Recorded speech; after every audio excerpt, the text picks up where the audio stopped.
సామాజిక వార్తా స్రవంతి జగ్9 digital TV news కి స్వాగతం. ముందుగా హెడ్లైన్స్. ఘనంగా సోమనాలో హిందూ సమ్మేళనం.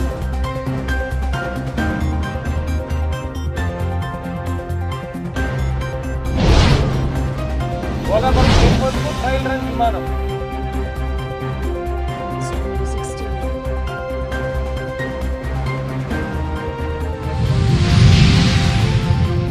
పువ్వాడ రైల్వే స్టేషన్ లో వ్యక్తి ఆత్మహత్య.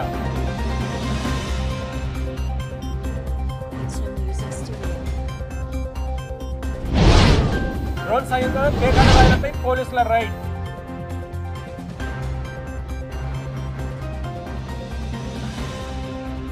పొంగనూరు పిఎస్లో సిఐడి ఆకస్మిక తనిఖీ. ప్రమాదాలపై హాట్ కామెంట్స్.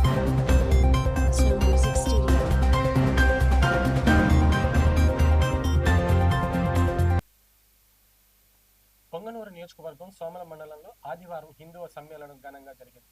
ముందుగా సాంస్కృతిక కార్యక్రమాలు నిర్వహించగా అనంతరం భక్తులు హైందవ ధర్మాన్ని కాపాడుకోవాలని పిలుపునిచ్చారు. హిందువులంతా ఏకతాటిపైకి వచ్చి సంస్కృతి సాంప్రదాయాలను కొనసాగించాలని కోరారు. ఈ కార్యక్రమానికి పెద్ద ఎత్తున హిందూ సోదరులు హాజరయ్యారు.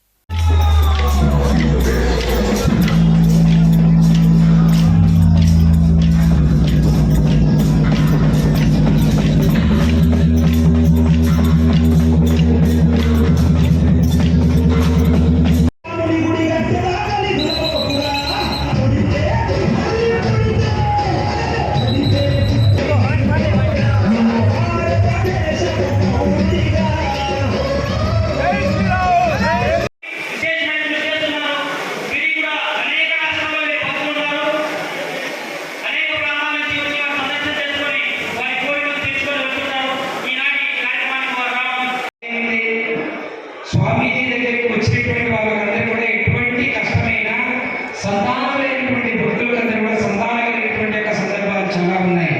అటువంటి యొక్క ప్రపంచ దేశాలు 200 దేశాలు భారతదేశం. ఇది కేవలం మట్టి ముద్ద కాదు, ఇది కేవలం పవిత్రమైనటువంటిది. వేదభూమి, ధర్మభూమి, కర్మభూమి, జ్ఞానభూమి, అన్నపూర్ణ. ఇటువంటి యొక్క దేశం ఈ రోజు మనం హిందువుగా గర్వపడుతున్నాం. చాలా మంది సమాజంలో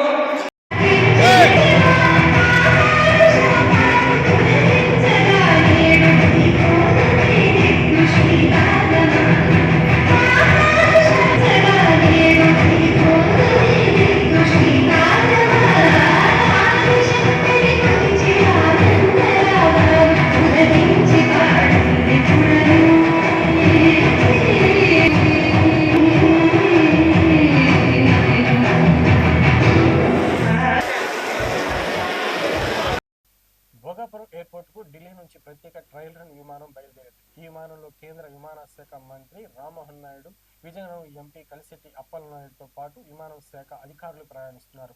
ఢిల్లీ నుంచి బయలుదేరిన ఈ విమానం కొద్దిసేపట్లో భోగాపురం ఎయిర్పోర్ట్ కు చేరుకోనుంది.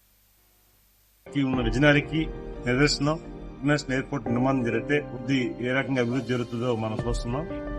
రేపు జూన్ తర్వాత ప్రపంచ పట్టణంలో కూడా భోగాపురం ఇంటర్నేషనల్ ఎయిర్పోర్ట్ కూడా వస్తుంది. గోవా గవర్నర్, అప్పుడు విమాన శాఖ మంత్రిగా ఉన్న పోస్పేట అశోక్ గజపతి గారు చేతుల మీదుగా ఆ రోజు గౌరవ ముఖ్యమంత్రి చంద్రబాబు నాయుడు గారు శంకుస్థాపన కార్యక్రమాన్ని చేపడితే రామ్మోహన్ నాయుడు గారు విమాన శాఖ మంత్రిగా ఉండి ఈ ఎయిర్పోర్ట్ జరగడం అనేది, నిర్మాణం జరగడం అనేది చాలా ఆనందం కలుగుతుంది. అదే సమయంలో మరొక్క వ్యాపారవేత్త, ఉత్తరాంధ్ర చెందిన రాజాం చెందిన ఈ జిఎంఆర్ సంస్థ అధినేత జిఎంఆర్ గారు, మల్లికార్జునరావు గారు ఎవరైతే ఉన్నారో వారు కూడా ఉత్తరాంధ్ర చెందిన వ్యక్తి. వారు ఈరోజు ఆ సంస్థ కూడా ఎయిర్పోర్ట్ నిర్మాణం చేయడం అనేది ఒక ప్రతిష్టాత్మకమైనది. అందుకే ఇప్పుడు కూడా ఏంటంటే ఒక పాజిటివ్ వేవ్ లో ఉన్న వ్యక్తులు ఆలోచనలు కూడా ఎలాగా ఉంటారన్నది నిదర్శనం. గౌరవ ముఖ్యమంత్రి గారు ప్రమాణ స్వీకారం చేసిన నెల రోజుల్లోనే భోగాపురం ఎయిర్పోర్ట్ వచ్చి సమీక్ష పెట్టి రామ్మోహన్ రెడ్డి గారితో మాతో అధికారులు సమీక్ష పెట్టి ఈ రోజు అద్భుతమైన ప్రాజెక్ట్ అందజేయగలిగారు. ఈ రోజు ఉత్తరాంధ్ర ప్రజానీకం అద్భుతమైన ప్రయాణం, అందరూ కూడా చాలా అద్భుతమైన స్వాగతం పలుకుతున్నారు. అయితే ఫస్ట్ గా ఇది ఉత్తరాంధ్రకి ఏదో ఒక ఎయిర్పోర్ట్ అని కాకుండా ఇది కేవలం ఒక ఎమోషనల్, ప్రతి ఒక్కరు కూడా ప్రజలందరూ కూడా ఎమోషనల్ తో ఉన్నారు. అలాగే ఉత్తరాంధ్ర అభివృద్ధికి నాంది అవబోతుంది. ఈరోజు విశాఖ, విజయనగరం, శ్రీకాకుళం ఉమ్మడి జిల్లాలో కూడా అద్భుతమైన అవకాశం వస్తుందని మీ ద్వారా మీకు తెలియజేస్తాను. దువ్వడ రైల్వే స్టేషన్లో రైలు పట్టాలపై పడుకుని నీలపు వెంకటరమణారెడ్డి ఆత్మహత్యకు పాల్పడ్డారు. ఆయన ఎక్స్ స్టీల్ ప్లాంట్ ఉద్యోగిగా ఫీల్డ్ మిషనరీ విభాగంలో పనిచేసినట్లు సమాచారం. పెదగుంచాడ నెమలిముక్కు గ్రామానికి చెందిన ఆయన ఫైర్ స్టేషన్ రోడ్లో హోల్సేల్ కిరాణా షాప్ నిర్వహించడంతో పాటు గతంలో గాజువాకలో ఓ టీవీ ఎంఎస్ఓ కేబుల్ ఆపరేటర్గా కూడా పనిచేశారు. ఈ ఘటనపై పోలీసులు విచారణ చేపట్టారు. పొంగనూరు పోలీస్ స్టేషన్ ను కర్నూలు రేంజ్ డీఐజీ కోయ ప్రవీణ్ ఆకస్మిక తనిఖీ చేశారు. ఈ సందర్భంగా నల్లబెల్లంపై ఆయన తీవ్ర వ్యాఖ్యలు చేస్తూ సారా కాసేందుకు పొంగనూరు, చిత్తూరు నుంచే నల్లబెల్లం సప్లై అవుతుందని తెలిపారు. ఒడిశా, ఛత్తీస్గఢ్ సరిహద్దుల్లో పట్టుబడే నల్లబెల్లం ఎక్కువగా చిత్తూరు నుంచే అని పేర్కొన్నారు. గతంలో బెల్లంపై కేసులు పెట్టకూడదని కోర్టు ఆదేశాలు ఉండేవని గుర్తు చేశారు. ఇటీవల జరిగిన జిల్లాల పునర్విభజనలో భాగంగా పొంగనూరు, చౌడేపల్లి సర్కిల్ గతంలో మన చిత్తూరు జిల్లా నుంచి అన్నమయ్య జిల్లా ఇప్పుడు మదనపల్లి హెడ్ క్వార్టర్గా కొత్తగా ఏర్పడిపోయే అన్నమయ్య జిల్లా ఏదైతే ఉందో మదనపల్లి హెడ్ క్వార్టర్గా జిల్లా హెడ్ క్వార్టర్ ఒకటి బదలాయించడం జరిగింది. అదే మాదిరిగా పొంగనూరు, చౌడేపల్లి సర్కిల్స్ కూడా మనకి మదనపల్లి అన్నమయ్య జిల్లాకి రావడం జరిగింది. సో ఇదంతా కూడా కర్నూలు రేంజ్ పరిధిలోకి వస్తుంది. సో అందులో భాగంగా ఈ ఏరియా ఇప్పుడు మాకు కొత్తగా రావటం వల్ల ఈ 4 మండలాలు ఇక్కడ అవగాహన పెంచుకోవడం కోసమే మొత్తం ఒక టూర్ ప్రోగ్రామ్ లాగా ఇటు రావడం జరిగింది. సో ఇక్కడ మొత్తం ఇందాక సడుం విజిట్ చేయడం జరిగింది, సడుం పోలీస్ స్టేషన్. అలాగే చౌడేపల్లి సిఐ గారు మనతో పాటు వచ్చారు. ఇప్పుడు ఇక్కడికి వచ్చిన తర్వాత చౌడేపల్లి సిఐ గారు అలాగే పొంగనూరు సిఐ గారు ఇద్దరితోనూ కూడా ఇక్కడ స్థితిగతుల గురించి జస్ట్ ఒక బ్రీఫ్గా చూచాయిగా తెలుసుకోవడం జరిగింది. ఏదైనా ఉంటే మీరే చెప్పాలి. మేము కొత్త కాబట్టి మాకు పెద్దగా అవగాహన ఉండదు. Request you to educators and informers regarding the intricacies of this. ఈ ప్రాంతం యొక్క లోటుపాట్లు, కష్ట సుఖాలు ఏదైతే ఉందో మీరు ఈ ప్రాంత వాస్తవ్యులు కాబట్టి మాకన్నా మీకే సంపూర్ణమైన అవగాహన ఉంటుంది. మాకు తెలిస్తే ఎక్కడైతే మా యొక్క అవసరం ఉంటుందో మేము చేయగలిగింది ఏదైనా ఉంటే ఖచ్చితంగా కూడా మేము అవి తెలుసుకుని మేము చేయగలిగినవన్నీ కూడా ఏవైతే లోటుపాట్లు ఉంటాయో అన్నీ పూడ్చుకుంటా ఇక్కడ పీస్ఫుల్ ఎన్వైరన్మెంట్తో ఇక్కడ పోలీసింగ్ స్ట్రాంగ్గా ఎస్టాబ్లిష్ అయ్యే విధంగా మేము చర్యలు తీసుకుంటాం. ఇంతకుముందు గతంలో 3 సంవత్సరాల కింద జిల్లాల విభజన జరిగినప్పుడు కూడా ఈ చిత్తూరు జిల్లా నుంచి కొంత భాగం, కడప జిల్లా నుంచి కొంత భాగం అన్నమయ్య జిల్లాగా రాయచోటి కేంద్రంగా ఏర్పడింది. సో ఆ సమయంలో చిత్తూరు జిల్లా వాళ్ళు అన్నమయ్య జిల్లాకి ఎవరైతే బదలాయించబడ్డారో చాలా మంది రాకుండా అక్కడే ఉండిపోవడం జరిగింది. ఆ యొక్క ఇలాంటి ఇబ్బందులు ఉన్నాయి. ఇప్పుడు ఇంకా ఇది ప్యూర్లీ పాత చిత్తూరు జిల్లాలోనే సింహభాగం ఉండటం వల్ల చిత్తూరు జిల్లా సిబ్బంది ఇక్కడికి రావటానికి పెద్ద ఇబ్బంది ఉండకపోవచ్చు. అది కొంచెం టైం ఈ నెలాఖరులోగా ఈ మెన్ ఏదైతే ఉందో దాని సాధక బాధకాలు ఏవైతున్నాయో అవన్నీ కూడా పూర్తయిపోతాయి.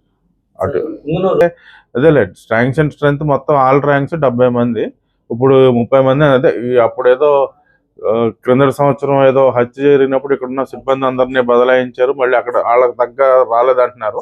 అది ఇప్పుడు 6వ తారీఖు ఈ పునర్విభజన గురించి ఇది మంగళగిరిలో మీటింగ్ ఉంది.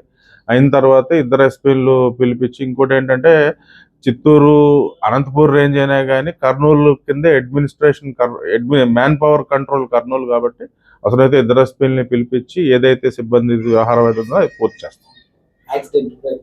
అవి చూస్తారండి, వరుసగా వస్తాం అన్నిటికీ. ఇప్పుడే చెప్తున్నారు ఇది పొంగనూరు, ఈ కల్లూరు రోడ్డు కూడా ఎగుడు దిగుడు ఉంటాం అంటే నాకు చూస్తే అనిపించింది బండి నీకు వస్తూ సరే మరి బెల్లం కూడా ఇక్కడ తయారవుద్ది కదా, చేద్దాం నాయన, అన్ని చేద్దాం. బెల్లం తయారు చేసేదే మీ పొంగనూరులోనే, ఈ పక్కనే కదా చిత్తూరు బెల్లం అంటారు కదా, నల్ల బెల్లం. మా వ్యాపారం అంతా పొంగనూరు నుంచి అంట కదా, మాకు నోట్ పంపిస్తారు కదా, చింతపండు బెల్లం వ్యాపారం అంటే ఇక్కడ. మరి నల్ల బెల్లం తయారు చేసి ప్రపంచాన్ని అందరికీ సారా కాసుకోట సప్లై చేసేదే మీరు మీ ఊర్లో కాస్తున్నారంటే అట్టయ్యా.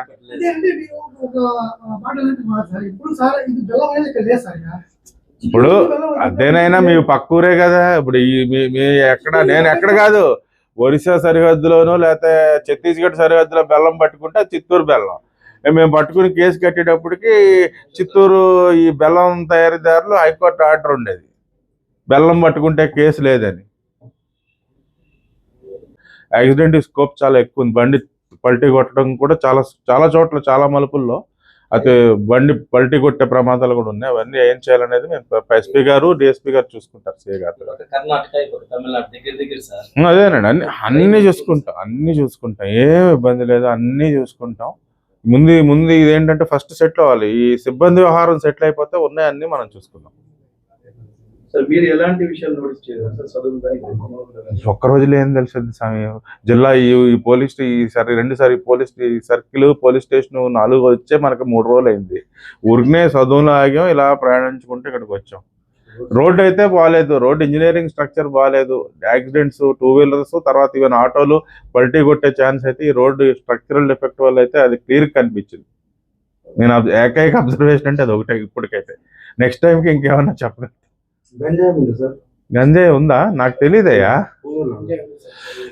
మీరు అదే అడుగుతున్నారు. ఉంటే ఖచ్చితంగా ఆల్రెడీ మదనపల్లి, పీలేరు, గుర్రంకొండ అన్ని చోట్ల కూడా మనం ఇది డికా ఆపరేషన్స్ చేసి చిల్లరగా గంజాయి అమ్మే వాళ్ళ మీద మనం ఉక్కుపాదం మోపి అదే మాదిరి ఇక్కడ కూడా చేస్తామండి.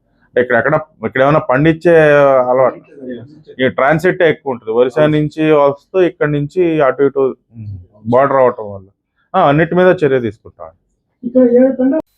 ఒంగోలు నగరం నడిబొడ్డున టీడీపీ కార్యాలయం ఎదురు ఉన్న వీకెండ్ రెస్టారెంట్ కు చెందిన పాన్ షాప్ లో సిగరెట్లను అధిక ధరలకు విక్రయిస్తున్నట్లు ఆరోపణలు వెల్లువెత్తుతున్నాయి. బడ్జెట్ లో రేట్లు పెరగక ముందే ధరలు పెంచి వసూలు చేస్తున్నారని వినియోగదారులు ఆవేదన వ్యక్తం చేస్తున్నారు. ప్రశ్నిస్తే తప్పుడు కారణాలు చూపుతూ స్కానర్ చూపించి మోసం చేస్తున్నారని ఆరోపిస్తున్నారు. ఈ వ్యవహారంపై అధికారులు తక్షణమే చర్యలు తీసుకోవాలని నగరంతో పాటు రూరల్, అర్బన్ ప్రాంతాల వినియోగదారులు డిమాండ్ చేస్తున్నారు. ఎంత? 190 రూపాయలు నాకు పడింది. 190. నీకు 175 రూపాయలకి నేను ఇప్పిస్తాను. చెప్పేది ఉంటావా? నేను ఎల్లుండి నుంచి 180 రూపాయలకే ఇస్తా. 200 కూడా తీసుకోను. అది కూడా చెప్తాను. నీకు 175 రూపాయలకి ఒక దిండి కావాలా, 2 దిండ్లు కావాలి, నేను ఇప్పిస్తాను.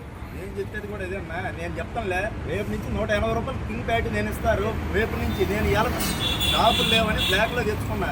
నిన్నేమో నీ కాడ ఎంత తీసుకున్నా? ఇప్పుడు నేను కూడా కొనలేదు కదా. నేను నిన్న ఎంత తీసుకున్నాను? నా దగ్గర తెలియదు కదా. నిన్న తీసుకున్నది అది చెప్పేది నువ్వు. నేను నిన్న మొన్న 170 రూపాయలే అంతమంది ప్యాకీకి పెరిగింది 10 రూపాయి అన్నాడు. నువ్వు తీసుకున్నా మా మిగతా డబ్బులు నన్ను అన్నాడు. సరే ఒక్క నిమిషం అడిగావు లేదన్నా నువ్వు? వీడియోని తీస్తున్నాను, నీకు తెలుసు కదా. ప్రజెంట్ ప్యాక్కి పెరిగింది అంతా. నేను 190 రూపాయలు పెట్టి తెచ్చాను. ఏ షాప్లో తెచ్చావమ్మా? గాంధీ రోడ్లో తెచ్చుకున్నా. ఎక్కడ షాప్ పేరింది? కేకే ఉంటుంది అంటే గాంధీ రోడ్లో కేకే అంటే ఎక్కడ? సందులో ఉంటుంది అన్నది. కాకపోతే రేపు పొద్దున్నే నెంబర్ ఇస్తాను.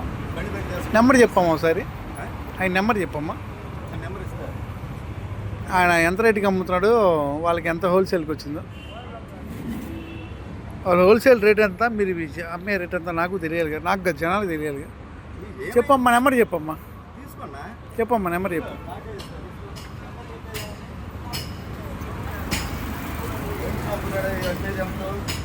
సరే తమ్ముడు. ఏది దాంట్లో తప్పేముంది? నేను తినేది లేదు, అది మేము అమ్ముకునేది అమ్ముకుంటాం.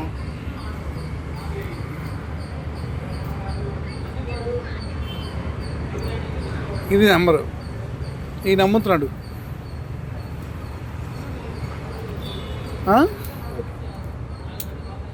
ఓకే అన్న, దాంట్లో ఏముంది? ఈ వార్తలు ఇంతటితో సమాప్తం.